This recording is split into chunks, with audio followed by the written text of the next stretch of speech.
Deepanshu? Yes sir, आ गया। ठीक है, अब देखो मेन पॉइंट पे आते हैं। जो इंडियन कॉन्ट्रैक्ट एक्ट है वो क्या है?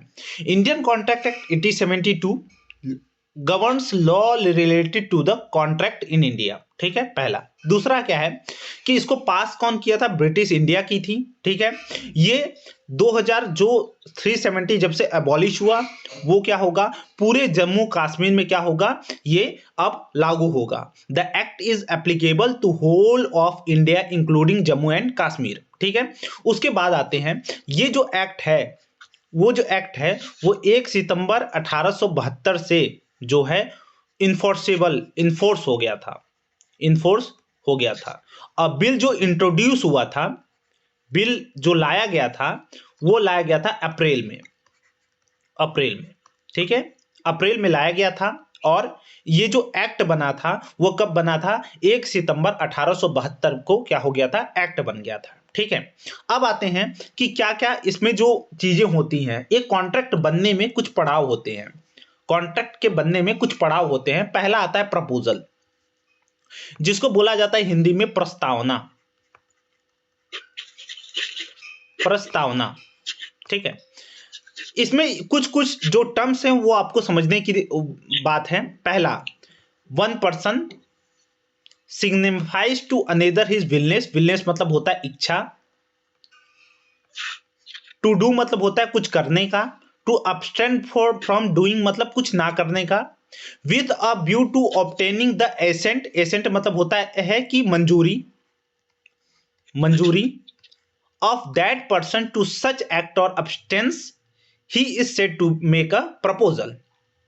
जब एक व्यक्ति किसी दूसरे व्यक्ति से अपनी इच्छा जाहिर करता है और यह संज्ञापित करने के लिए कि दूसरा जो व्यक्ति है उस जो प्रस्तावना दिया है उसको उससे क्या ले, मंजूरी ले ले।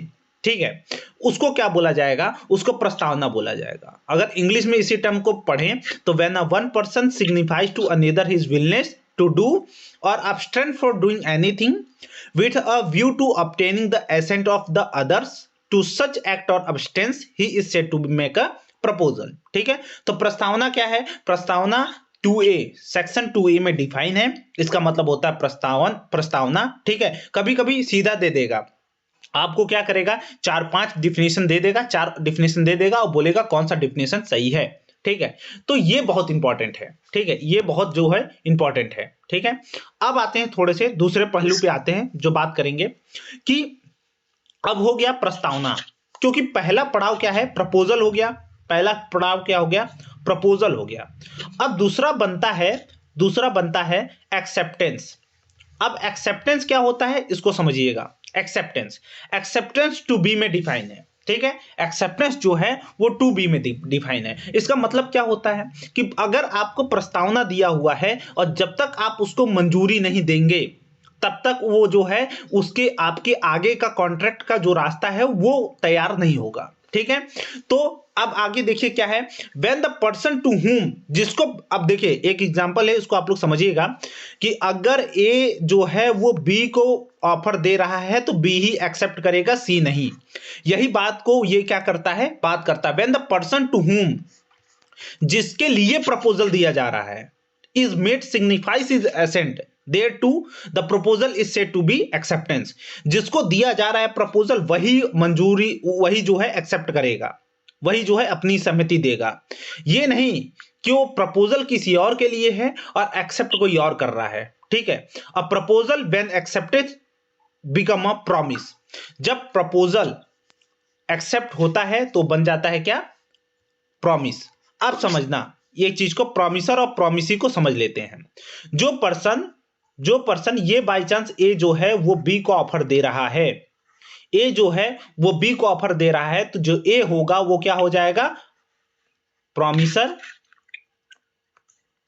और बी जो होगा, जो जिसको ऑफर दिया जा रहा है, वो क्या हो जाएगा? प्रॉमिसी। क्या हो जाएगा? प्रॉमिसी। थोड़ा सा आगे चला गया, वेट अ मिनट। हाँ, प्रॉमिसी। यहां पर बताना कोई डाउट है? No sir. ठीक है सर, वो प्रॉमिसी होता है सर, जो ऑफर ले रहा है उसी प्रॉमिसी कहेंगे ना? नहीं, यहां पर देखना, हाँ, जो ऑफर ले रहा है उसको प्रॉमिसी कहा जाएगा। जैसे ए जो है वो बी को क्या करता है, ए जो है वो बी को ऑफर देता है। क्या ऑफर देता है कि तुम जो है मेरी कार ले लो, एक निश्चित अमाउंट में बताता है कि तुम मेरे को इतना रुपए दो और कार ले लो, लाइक 50,000 रुपए। 50,000 रुपए में क्या बोलता है कि तुम मेरी कार ले लो। तो जो ऑफर देगा, ए ऑफर दे रहा तो ये हो जाएगा क्या, प्रॉमिसर, और जिसको दे रहा है वो हो जाएगा क्या, प्रॉमिसी। प्रॉमिसी, ठीक है। अब आता है इसके बीच में एक सेक्शन छूट गया जिसको बोला जाता है कंसीडरेशन। कंसीडरेशन, कंसीडरेशन मतलब क्या होता है, इसको एकदम ध्यान समझना। कंसीडरेशन मतलब है क्या, कंसीडरेशन मतलब होता है पैसा। पैसा, सीधी सी बात। इसका एक प्रिंसिपल पे काम करता है कंसीडरेशन, जिसको बोला जाता है cued pro Q, cued pro को। इसका मतलब होता है, जो लैटिन टर्म है जिसका मतलब होता है समथिंग फ्रॉम समथिंग, कुछ के बदले कुछ, समथिंग फ्रॉम समथिंग। अपना माइक ऑफ कर दो ब्रो, अपना माइक जो है ऑफ कर दो, थोड़ा आवाजें आ रही है, ठीक है। ठीक, ठीक है, जब बोलना होगा तब माइक ऑफ कर, ऑन कर लेना, ठीक है। समथिंग फ्रॉम समथिंग, ठीक है, कुछ के बदले कुछ। अगर मैं एग्जांपल दूं आप लोग को तो आप समझिएगा, आप समझिएगा कि कंसिडरेशन का इंपॉर्टेंस बहुत ज्यादा है। समझिएगा, अगर ए जो है वो बी को ये बोलता है कि मेरी कार ले लो, यही सेम एग्जांपल, अब 50,000 में, तो ये जो 50,000 है ना वो होगा कंसिडरेशन। कंसिडरेशन, ठीक है, कंसिडरेशन। अब समझना इस चीज को, जो कंसिडरेशन होगा वो दोनों हो सकता है। पहला पास्ट हो सकता है, वो फ्यूचर भी हो सकता है, फ्यूचर कंसिडरेशन भी हो सकता है, और प्रेजेंट कंसिडरेशन भी हो सकता है। अगर बेयर एक्ट का सेक्शन 2D हम लोग देखेंगे तो बात क्या करता है, बात ये करता है, अगर बेयर एक्ट आप लोग के पास होगा तो आप लोग पढ़िएगा, उसमें क्या बात करता है, टू डू और abstain for doing, to promise to do और अब्सटेन फॉर डूइंग, और क्या बोलता है, टू डस और abstain for doing. When a one person signifies to assent, उसमें तीन चीजें जो बोलता है, पहला टू डू और abstain for doing, to does और अब्सटेन फॉर डूइंग, और टू प्रॉमिस टू डू। एक एग्जांपल से आप लोग समझिएगा कि कितना इंपॉर्टेंट है प्रॉमिस टू डू और अब्सटेन फ्रॉम डूइंग। तो यहां पर समझिएगा, जैसे एग्जांपल मैं आपको दे के समझा रहा हूं कि क्या कैसे काम करता है ये प्रिंसिपल। एक एग्जांपल है, ए क्या करता है, एक बोलता है बी से, एक ए रहता है जो पानी में डूब रहा है, पानी में डूब रहा है, ठीक है। बी क्या करता है, बी उसको बचा लेता है। बाहर निकलने के बाद ए बोलता है बी से कि तुमने मेरी जान बचाई, मैं तुमको 10 लाख रुपए दूंगा, ठीक है, प्रॉमिस कर देता है। अब ये प्रॉमिस कर दिया, ठीक है। अब क्या होगा, ये लीगल बाइंडिंग है इसका, इसको देना पड़ेगा। क्या होगा, इसको देना पड़ेगा, और जब तक नहीं देगा, अगर नहीं देता तो ये क्या करेगा, ब्रीच करेगा। ये क्या किया, ब्रीच किया। क्यों, क्योंकि अगर आप सेक्शन 2D देखेंगे, सेक्शन 2D देखेंगे इंडियन कॉन्ट्रैक्ट एक्ट का, जो बात करता है यही कि टू डू और abstain from doing, to promise to do और अब्सटेन फॉर डूइंग, इसकी बात करता है, ठीक है। अगर कभी समझ लेना, कॉन्ट्रैक्ट में अगर बात सबसे इंपॉर्टेंट कोई चीज है तो वो है कंसिडरेशन, और बहुत बहुत बड़ा है कंसिडरेशन। और 23 सेक्शन 23, 24, 25 इसी को डील करता है। 23, 24, 25 और 25 ये बोलता है कि without consideration there is a not contract. अगर जहां पर जो है कंसिडरेशन नहीं है वहां कॉन्ट्रैक्ट नहीं होगा। ये चीज समझ में आ रहा है दीपांशु? यस यस, समझ आ रहा है। ठीक ठीक ठीक, ठीक है। तो जहां पर क्या है, जहां पर कंसिडरेशन नहीं होगा वहां पर कॉन्ट्रैक्ट नहीं बनेगा, ठीक है। तो अगर ये क्या करता है, ये देखो काम पहले कर लिया था, काम क्या किया कि ए जो है, बी जो है, ए को पहले बचा लिया, काम पहले कर लिया। लेकिन जो काम पास्ट, उसको जो पास्ट कंसिडरेशन है यही होता है, काम आप क्या करोगे, पहले कर लोगे, आपको जो कंसिडरेशन होगा वो बाद में मिलेगा, ठीक है। अब देखो उसके बाद बनता है क्या, एग्रीमेंट। अब देखो एग्रीमेंट क्या होता है, एवरी प्रॉमिस, प्रॉमिस कहां से बना था, प्रॉमिस ये यहां से बना था, प्रॉमिस ये रहा। Every promise, every set of promise, forming the consideration for each other is an agreement. जो देखो जो प्रॉमिस होगा वो दोनों के लिए उतना इंपॉर्टेंट होगा। जैसे ए बोलता है बी से सेम चीज कि मैं आपको जो है 50,000 रुपए में आप कार दे दो, मैं आपको आपका तुम मेरी 50,000 में कार ले लो। ये बंदा कार दे देता है, ये पैसा नहीं देता, ठीक है। तो यहां पर एग्रीमेंट जो बात करता है कि every promise and every set of promise forming the consideration for each other. और ये जो ईच अदर है, ये ईच अदर बाबू क्या है? दो पार्टी हैं, दो पार्टी हैं, दो पार्टी हैं, ठीक है।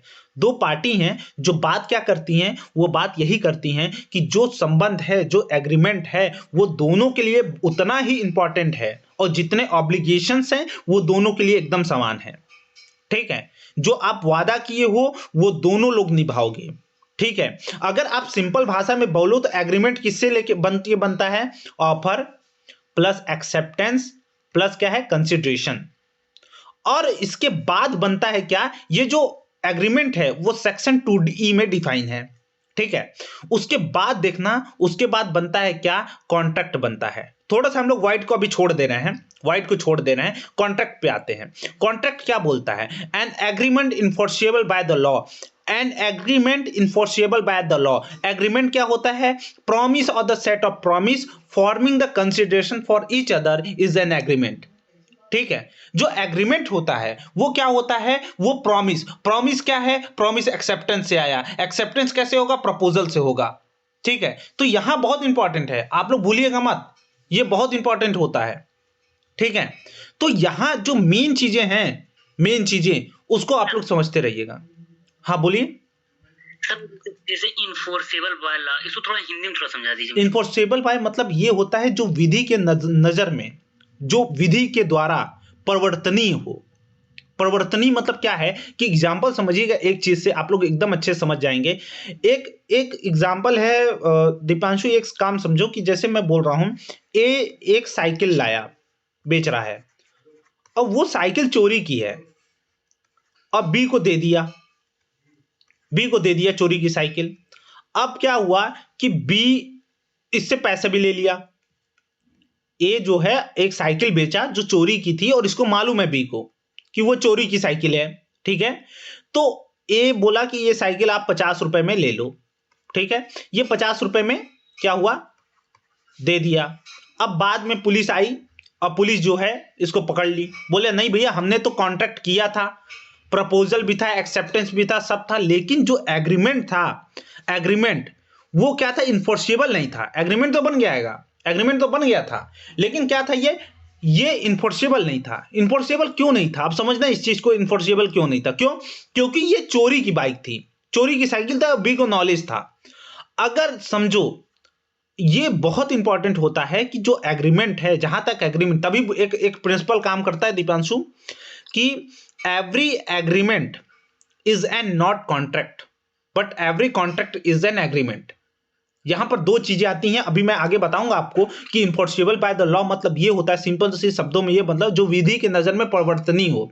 जो जब कॉन्ट्रैक्ट का आप डिफिनेशन लिखोगे तो दो चीजें होती हैं, contract equal to agreement, agreement और आसान कर देते हैं इसको हम, एग्रीमेंट प्लस रेमेडीज।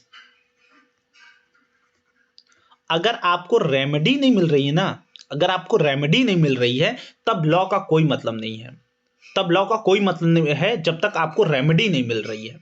अगर आपको रेमेडी मिल रही है वहां पर तो आपका क्या होगा? ये बेस्ट पार्ट ये है कि जब आपको रेमेडी मिलती है तब आपको मान के चलिए कि वो जो लॉ है वो इन्फोर्सिबल बाय द लॉ है, वो जो मैं एग्रीमेंट है वो इन्फोर्सिबल बाय लॉ है। क्यों? अगर नहीं रहेगा, इन्फोर्सिबल बाय लॉ नहीं रहेगा, विधि के नजर में अगर न्यायपूर्ण नहीं है। एग्जाम्पल बता रहे हैं आपको दीपांशु, आपने आपने अपने भाई के साथ सट्टा खेला, सट्टा मतलब जुआ खेला, और जुए में आपका भाई हार गया। अब बताओ, जुए में जब आपका भाई हार गया तो आप जो है वो जुआ का पैसा नहीं दे रहा है, तो आप पुलिस के पास जाके ये बोल सकते हो कि हमने जुआ खेला और जो है ये हार गया, वो पैसा नहीं दे रहा है, आप बोल सकते हैं। नहीं बोल, क्यों नहीं बोल सकते? No sir. सर वो इलीगल चीज है ना। इलीगल चीज है। इन्फोर्सेबल बाय तो जो आपने कॉन्ट्रैक्ट किया है, जो आपने एग्रीमेंट किया है, जो प्रॉमिस प्रपोजल एग्रीमेंट हुआ है, वो इलीगल है। अब कैसे वो इन्फोर्सेबल बाय द लॉ नहीं है? तो बोलता है एग्रीमेंट हो लेकिन वो विधि के नजर में प्रवर्तनीय हो, तब वो जाके कॉन्ट्रैक्ट बनेगा। फिर आता है बाबू जो आपका सवाल था कि अब समझना वॉइड बहुत इंपॉर्टेंट हो जाता है। वॉइड जो है वो बहुत इंपॉर्टेंट है और इसके लिए 2-3 प्रिंसिपल काम करते हैं, ठीक है? उसको मैं आपको बता रहा हूं कौन कौन से प्रिंसिपल काम करते हैं, इसको समझिएगा आप लोग, ठीक है? अब आता है देखना एक चीज कि वॉइड क्या होता है। वॉइड मतलब होता है यहां पर जो वॉइड 2G में, an agreement not enforceable by the law is said to be void. Void मतलब होता है शून्य करार, ठीक है? शून्य करार। और not enforceable by the law जो विधि के नजर में क्या हो, अपरिवर्तनीय हो। जो विधि के नजर में उसका जो eye in the eye of law वो क्या है, शून्य है। आपके उसके नजर में क्या है, वो शून्य है। अब देखो क्या है, दो चीजें आप लोग समझना, तब आपको समझ में आ जाएगा वॉइड एग्रीमेंट में क्या अंतर है। वॉइड, देखो ध्यान सुनना, वॉइड एग्रीमेंट है, आप समझना इस चीज को। Void agreement and void contract दोनों बेयर एक्ट में डिफिनेशन आपको मिल जाएगा, ठीक है? आप लोग चिंता मत करिएगा, ठीक है? वॉइड एग्रीमेंट और वॉइड कॉन्ट्रैक्ट क्या अंतर है दोनों में, एक एग्जांपल से मैं आपको समझाता हूं दोनों चीजें को, ठीक है? दोनों चीजों को आपको समझाता हूं। ए जो है, राम जो है वो क्या करता है, राम जो क्या करता है, श्याम को चोरी करने का एक बोलता है कि तुम उसके घर में चोरी करो, मैं तुमको 10,000 रुपए दूंगा। क्या करो तुम, चोरी करो श्याम के घर में, आप तुमको कितना रुपए दूंगा, 10,000 रुपए दूंगा। तो ये कॉन्ट्रैक्ट क्या होगा, ये जो एग्रीमेंट होगा वो क्या होगा, बताओ दीपांशु, ये एग्रीमेंट क्या होगा, वॉइड होगा कि नहीं होगा? सर वॉइड होगा। ये क्या होगा, वॉइड एग्रीमेंट होगा। क्यों? क्योंकि ये शुरू से ही शून्य है। जो चोरी जो है वो क्या है, ऑफेंस है अंडर आईपीसी, अंडर क्या है, आईपीसी। तो वो शुरू से ही शून्य है। वो जैसे ही प्रपोजल दिया इस बात का, वहीं उसी समय उसका जो आई ऑफ लॉ है, इन द आई ऑफ लॉ, वो क्या हो गया, वॉइड हो गया। अगर अब आते हैं हम लोग वॉइड कॉन्ट्रैक्ट पे, अगर आएंगे तो वॉइड कॉन्ट्रैक्ट क्या बोल रहा है यहां पर, वॉइड कॉन्ट्रैक्ट ये बोल रहा है, अब समझना वॉइड कॉन्ट्रैक्ट में मतलब क्या है। अरिजीत सिंह आपके घर में गाना गाने आया, आपके गांव में गाना गाना आया, राम के गांव में अरिजीत सिंह गाना गाने आया, और गाना गाने आया, स्टेज सब सज गया, सब सज गया, सब हो गया। जिस दिन अरिजीत सिंह को आना था, पैसा वैसे सब दिला, मतलब समझ लीजिए कि उतना नहीं, आगे बढ़ते हैं, लेकिन स्टेज में क्या हो गया, उसी समय क्या हो गया, भूकंप आया, आग लग गई और स्टेज क्या हुआ, वो क्या हो गया, डिस्ट्रॉय हो गया, खत्म हो गया। वो क्या होगा, कॉन्ट्रैक्ट हो गया था उसके साथ कि आप इस दिन आएंगे, आपको एडवांस पैसा दे दिए, और साथ ही में क्या हुआ कि स्टेज बन गया था, सब कुछ हो गया था, और क्या हो गया कि जैसे ही एक दिन पहले या 1 घंटे पहले स्टेज में आग लग जाती है, जो ऑब्जेक्ट है, जो मेन ऑब्जेक्ट है, वो डिस्ट्रॉय हो जाता है। तो यहां पर क्या हुआ, यहां पर क्या होगा, वो देखो प्रपोजल भी सही था, आप गाना गाने आइए, अरिजीत सिंह ने एक्सेप्ट कर लिया, एडवांस में पैसा हो गया, बात हो गई पैसे की, कंसिडरेशन भी हो गया, एग्रीमेंट बन गया, कॉन्ट्रैक्ट हो गया। लेकिन उसके बाद क्या हो गया, जब इन्फोर्सिबिलिटी की बात आई, कॉन्ट्रैक्ट बनने के कुछ समय बाद क्या हो गया, ये क्या हो गया कि ये हो गया वॉइड। अब जो है, अब ये नहीं हो सकता, क्यों? क्योंकि स्टेज ही नहीं है, तो गाएगा कहां? तो जो मेन चीजें हैं, जो वॉइड एग्रीमेंट, जो वॉइड कॉन्ट्रैक्ट बनाती हैं, वॉइड एग्रीमेंट शुरू से ही शून्य हो जाएगा। वॉइड कॉन्ट्रैक्ट क्या होगा, वो क्या होगा, एक टाइम के बाद क्या हो जाएगा, उसका जो नेचर हो जाएगा, इन द आई ऑफ लॉ हो जाएगा, वो क्या हो जाएगा, शून्य हो जाएगा, ठीक है? वो क्या हो जाएगा, शून्य हो जाएगा। वॉइडेबल क्या होता है, इसको समझने, वॉइडेबल क्या हो जाएगा, an agreement which is enforceable by the law it the option of one or more than the one party. जब an agreement which is enforceable by the law, एक समझिएगा, इसमें बहुत इंपॉर्टेंट है, मैं आपको बहुत आसानी से समझा दूंगा इसका मीनिंग क्या होता है। अगर ए जो है क्या करेगा, ए बी को किडनैप करके ले जाता है, ए जो है वो बी को क्या करता है, किडनैप करके ले जाता है, और इससे एक जो पेपर है उसमें क्या करता है, साइन करवा लेता है, बोलता है भैया एक जमीन जो है वो तुम्हारे नाम पे थी, अब वो मेरी हुई। ठीक है, ए सेक्शन 15 में जो क्वेश्चन है, जो धमका के किसी काम को करवाना है, वो क्या करवाया, इसने कराया, धमका के करवाया। ठीक है, अब देखो जो नेचर, यहां भी कॉन्ट्रैक्ट हुआ, भले वो धमका के हुआ, तो जब तक न्यायालय में ये पर्सन है जो बी है, जिसको प्रताड़ना, जो कोवर्शन के साथ, जिसको प्रताड़ना के साथ उस एग्रीमेंट में साइन कराया गया था, जब तक ये न्यायालय में पहुंच के और ये डिसाइड करेगा कि ये नेचर ऑफ कॉन्ट्रैक्ट क्या होगा, N agreement which is enforceable by the law at the option of one or more of the parties. तो ये जो जिसके साथ जो है वो जो धमका के किया गया है, जिसके राइट्स को जो है वायलेट किया गया है, वो डिसाइड करेगा कि नेचर ऑफ कॉन्ट्रैक्ट क्या